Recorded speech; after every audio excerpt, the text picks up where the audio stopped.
D'abord, on va commencer notre cours par une activité.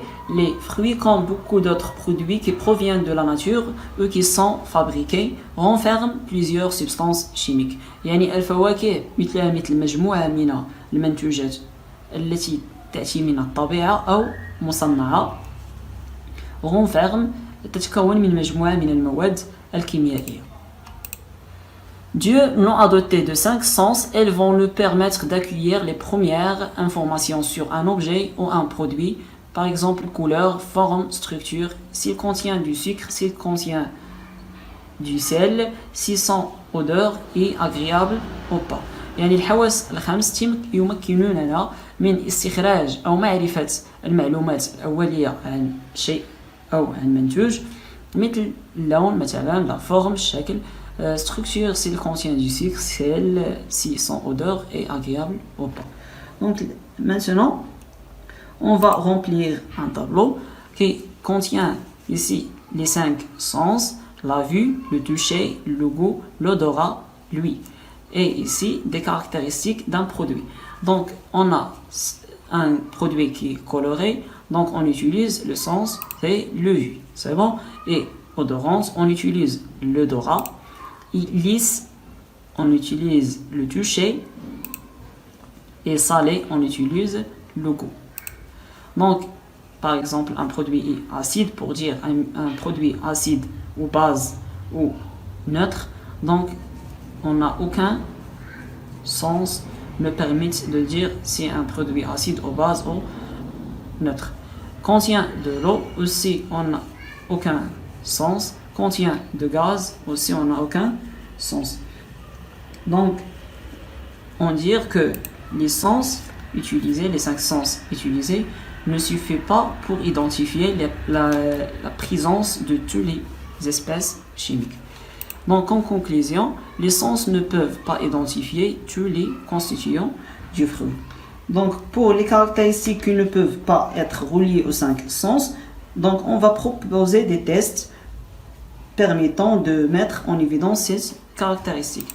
Donc, pour mettre en évidence les caractéristiques qui ne peuvent pas être reliées aux 5 sens, on propose les tests expérimentaux suivants.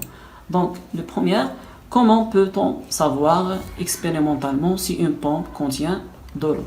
Donc, on a ici une petite vidéo. Dans la vidéo, on a ici à gauche, donc c'est un test d'identification de l'eau. Donc, à gauche, on a le sulfate de cuivre hydraté, c'est-à-dire contient de l'eau. Et à droite, on a le sulfate de cuivre anhydre, c'est-à-dire qu'il ne contient pas de l'eau. C'est bon? Donc, le sulfate de cuivre anhydre, c'est un détecteur de l'eau. Lorsqu'on ajoute des gouttes d'eau sur le sulfate de cuivre anhydre, on observe que la couleur devient bleue, c'est-à-dire que le sulfate de cuivre anhydre devient sulfate de cuivre hydraté. Donc on dit qu'on a hydraté le sulfate de cuivre anhydre. Donc pour détecter l'eau, on utilise le sulfate de cuivre anhydre. On utilise un réactif, le sulfate de cuivre anhydre de couleur blanche qui devient bleu en présence de l'eau. Donc on a ici le sulfate de cuivre anhydre de couleur blanc. Lorsqu'on ajoute l'eau, H2O, liquide, on obtient que le sulfate de cuivre devient hydraté et la couleur devient bleue. Dans notre expérience, on a une pomme et on l'ajoute un peu de poudre de sulfate de cuivre anhydre qui devient bleu après un certain temps. Donc, comme conclusion, on dit que la pomme contient de l'eau. Donc, le deuxième test, comment peut-on savoir expérimentalement si une pomme contient du glucose ou non? Donc, on utilise le liqueur de Feeling. On a ici un tube à essai qui contient un mélange de liqueur de filling et le glucose. Donc après le chauffage, donc on chauffe le mélange, on obtient un précipité rouge briquet. Donc on utilise un réactif, la liqueur de filling de couleur bleue qui forme un précipité rouge briquet en présence de glucose après chauffage. Donc notre expérience, on a ici un tube à essai qui contient la liqueur de filling plus un morceau de pomme. Donc avant le chauffage, on a le milieu, la couleur du milieu est bleue. Après le chauffage, on observe la formation d'un précipité rouge briquet. Donc en conclusion, donc la pomme contient du glucose. Donc هنا قلنا غادي نستعملوا محلول فيهلين طبقا la liqueur de فيهلين. دونك غادي ناخذوا قطع ديال التفاح وغادي نزيدوا ليها لا ليكور دو فيلين. غادي نلقاو قلنا واحد البريسيبيتي روج بريكي اللي هو شنو هو اللي هو رصيد احمر اجوري. دونك رصيد احمر اجوري تيقول لنا بلي راه عندنا الجليكوز طبقا. دونك قلنا لا ليكور دو فيلين سي ان ديتecteur de glucose. Conclusion, la pomme contient du glucose, donc qui le glucose. Donc maintenant, on va passer au troisième test. Comment peut-on savoir expérimentalement si une pomme de terre contient de l'amidon? Donc, on a la pomme de terre, qui est le patates. Donc, premièrement, on a l'eau iodée de couleur jaune en absence de l'amidon. Et ici, en présence de l'amidon, on a la couleur devient bleue. Donc, اللون تاع اليود لو يودي هنا لون اصفر، ولكن فاش غيكون عندي l'amidon غادي نلقى لون ازرق. Donc, en présence de l'amidon, on a la couleur devient bleue. Donc, on utilise un réactif اللي هو متفاعل l'eau iodée de couleur jaune qui devient bleu nuit en présence de l'amidon. Donc, on a le bleu nuit, on a le jaune en présence de l'amidon. On a le bleu nuit, en absence de l'amidon, on a le jaune. C'est bon? Donc, on va passer à notre expérience. Donc, on a la pomme de terre, on a la pomme de terre, on ajoute quelques gouttes de l'eau iodée. يعني خدينا ماء اليود وضفناه التفاح عفوا البطاطس قطعة ديال البطاطس اللي عندنا. Donc on observe ici que la couleur est bleu nuit. Donc comme conclusion on peut conclure que la pomme de terre contient de l'amidon. Donc l'eau iodée c'est un détecteur كاشف ديال l'amidon. Quatrièmement, mise en évidence de l'acidité, c'est-à-dire préciser si un produit acide ou base ou neutre. Donc on utilise ici bleu de bromothymol. Bleu de bromothymol c'est un indicateur coloré يعني عبارة عن كاشف ملون. شنو هو الكاشف الملون؟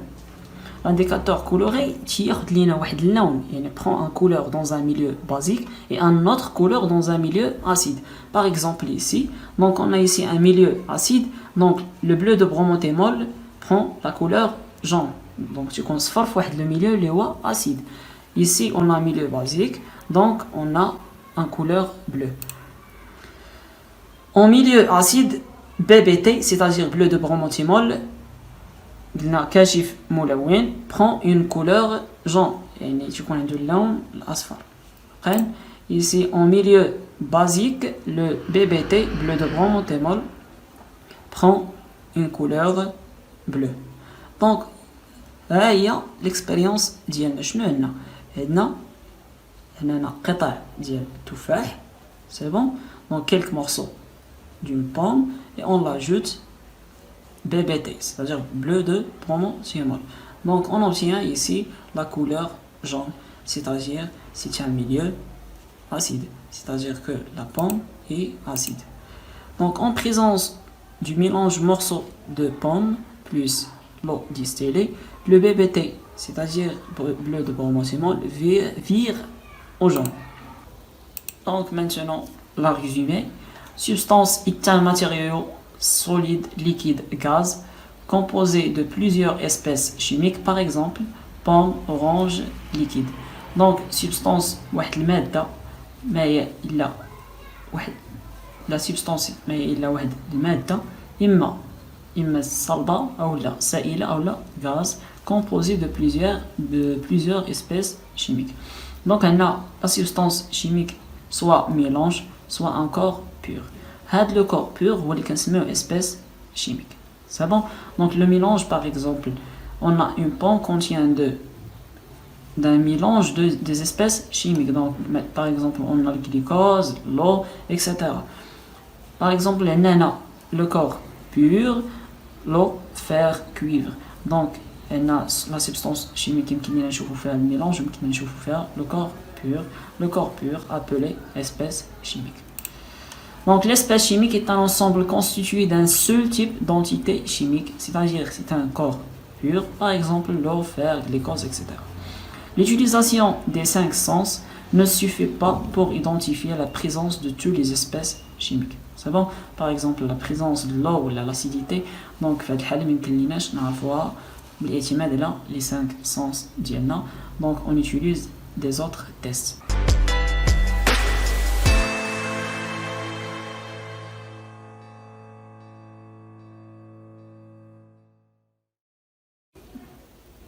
Donc on va passer au deuxième axe de ce cours, classification des espèces chimiques. Donc premièrement, les espèces chimiques organiques et inorganiques. Donc on va voir les espèces chimiques organiques. On appelle espèces chimiques organiques les espèces dont la combustion complète conduit à la formation de dioxyde de carbone CO2 et d'eau H2O. Par exemple, on a le gaz de butane. On a ici une bouteille de gaz de butane. Donc la réaction de combustion, c'est C4H10, gaz, c'est-à-dire G, c'est-à-dire gaz. C'est le gaz de butane. Et on a ici le dioxygène, aussi gaz, qui conduit à la formation de CO2 et H2O liquide. Donc c'est une réaction de combustion conduite à la formation de CO2 et H2O. Donc on dit que C4H10 gaz de butane, c'est une espèce chimique organique. C'est bon? C'est une espèce chimique organique. Donc maintenant on va voir les autres. Les autres espèces sont des espèces chimiques inorganiques. Par exemple le fer. La combustion de fer ne conduit pas à la formation de CO2 et H2O. Le cuivre, le chlorure de sodium, le carbone et le graphite. Donc on a ici C4H10, c'est un hydrocarbure, c'est-à-dire contient le carbone, carbure, hydro, c'est-à-dire l'hydrogène. C'est bon? Donc les hydrocarbures, ce sont des composants organiques. Donc lorsqu'on a une espèce chimique qui contient le carbone et l'hydrogène, dans ce cas, la combustion de cette substance chimique conduit à la formation de CO2, le dioxyde de carbone et l'eau, H2O. Dernièrement, on a les espèces chimiques naturelles et ou de synthèse. Il y a une أنواع كيميائية طبيعية أو لا مصنعة. Les espèces chimiques naturelles sont celles qui existent dans la nature, végétaux, animaux, minéraux. Donc هما الأنواع الكيميائية المتواجدة في الطبيعة. Donc اللي هما إما عبارة عن نباتات أو الحيوانات أو لا معادن. Par exemple, le caoutchouc naturel provient de latex qui est le siège de l'Evra. Donc le caoutchouc naturel من كنجيبوه من واحد الأشجار معينة. Le sel de cuisine est une espèce chimique que l'on extrait de l'eau de mer. Donc الملح الطعام اللي عندنا في المنزل كنستخرجوه من ماء البحر. Les espèces chimiques synthétiques يعني المصنعة sont préparées par l'homme à l'aide des transformations chimiques. يعني كيتكرياو ولا كيتصاوبوا من طرف الإنسان بمساعدة ديالاش أو بواسطة تحولات كيميائية qui sont identiques aux espèces chimiques naturelles ou exactement les mêmes propriétés. C'est bon? Donc tu connais les mêmes propriétés ديال les espèces chimiques naturelles. Donc par exemple le caoutchouc synthétique. Donc le caoutchouc synthétique تنصابوه dans les laboratoires اللي كيكون عنده les mêmes propriétés ديال le caoutchouc naturel. Ici on a les espèces chimiques artificielles يعني اصطناعية هذه مصنعة هذه artificielle يعني اصطناعية. يعني quelle est la différence entre les deux? Donc ce sont des espèces chimiques synthétiques qui n'existent pas dans la nature. Donc elles existent dans la nature, elles n'existent pas dans la nature. Par exemple, le nylon, le plastique ou le verre. C'est bon, donc le verre يعني ما كاينش عندنا مثلا زجاج طبيعي او لا بلاستيك ناتوريل ولا نيلون دونك ما عندهمش مثيل في الطبيعه دونك هذه ارتيفيسيال. هذا هو الفرق بين الارتيفيسيال و سانتيتيك.